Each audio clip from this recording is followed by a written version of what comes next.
Hi, it's Kevin. Welcome to Relationship Ready. Today, we're going to talk about something really positive, but it's very strangely positive. Because today, we're talking about how positive anger can be.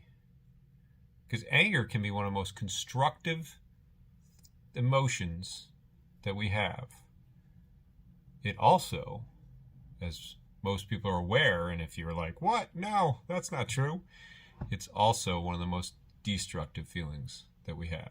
So we're going to talk about what the definition of anger is, how it can be constructive, and what to do about it.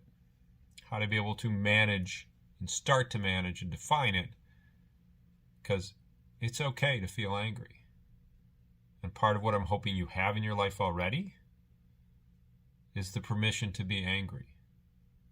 Not the permission to hurt people, because that is nothing you should give yourself and nobody should give you, but the permission to feel angry, which many times has been taken away from us. So let's talk about the definition of anger. Anger is an intense feeling of annoyance, frustration, displeasure, or hostility. Hostile. Feeling like, I just want to flip off that driver, tell your mom all the things you've always wanted to tell her. But those things can be destructive actions. So part of the work of becoming emotionally intelligent, managing emotions, and getting through anger is to be able to feel the feeling and take power in decision making away from that feeling and into you, into your mind, and into your logic to make a decision about how do I want to act on this anger. And the destructive ways that anger happens, we talk a lot more about. They hurt people, they destroy lives, they destroy work, they destroy our own self-destructiveness, going into drugs and addictions and into darker and darker places of ourselves. But today we're going to talk more about the positives of anger, because anger can be an incredibly constructive form of motivation. It can be an incredibly constructive form of boundaries. And part of the shift is to be able to have a more balanced view of the non-binary idea that anger is bad. Because anger is good and bad at the same time. So it is somewhere between the black and white of that. So let's talk about how anger is good with boundaries. When you're mad, you're like, I'm going to block them. I'm never talking to them. I'm going to punch them out and then I'm never going to see them again. That's your anger telling you you would like a boundary. There is a behavior that triggered you or that they did when you want to lash out. That behavior is what you would like to set the boundary on. The anger tells you need one. And then you get to decide what you want to do with that. But do you have the energy to do it? Well, yeah, because anger is a great motivation. It comes with a lot of power and a lot of energy. And sometimes we only do things when we're angry. I'm taking care of that. I'm cleaning my whole house because I'm angry. I'm driving to them to give them peace of my mind or fight with them, or they got to hear what I got to say. I'm calling them, I'm texting them right now. That's energy. The key is to lasso that energy and use it constructively. Lasso that energy for motivation to go down the constructive path.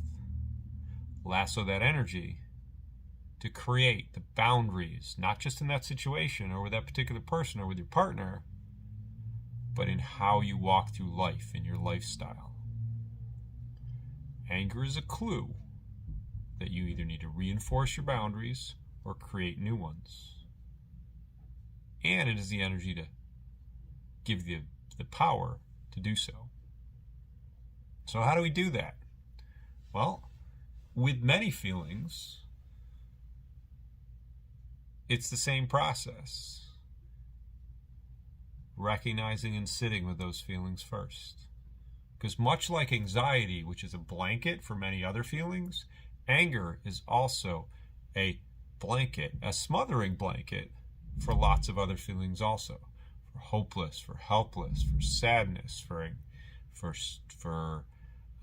despair, for hurt, for pain, for disconnection, for the things we want and the things that we don't want.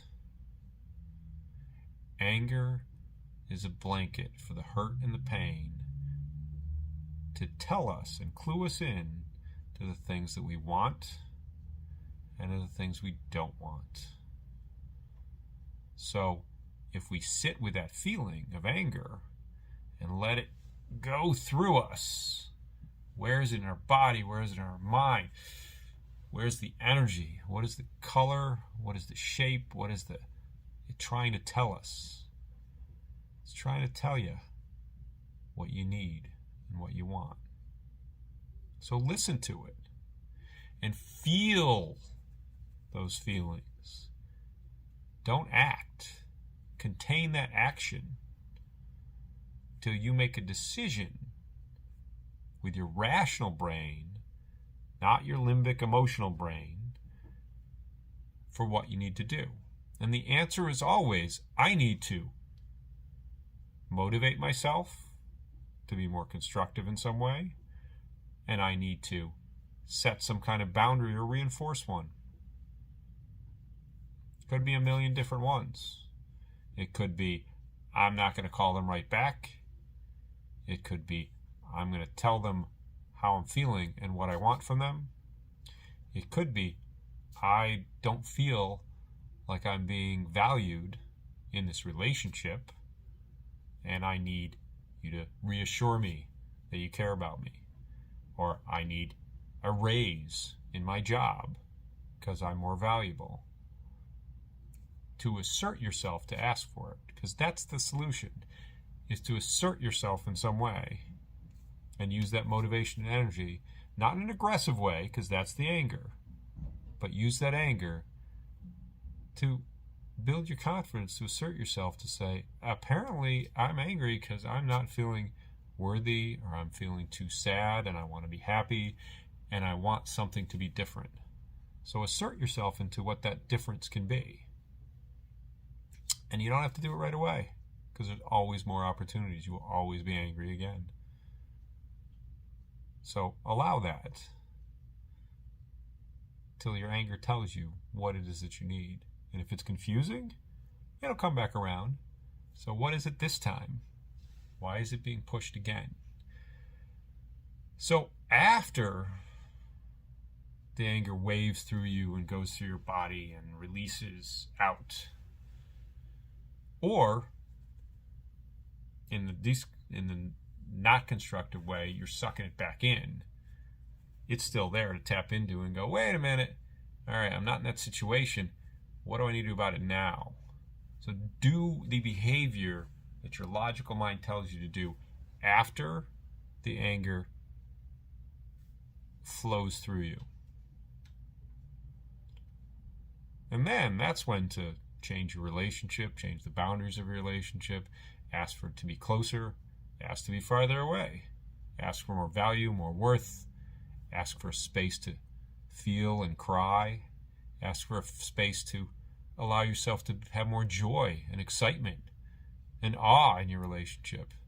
Be like, I want these moments of pleasure,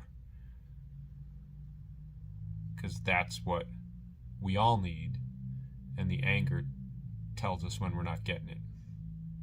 So, what have we talked about today?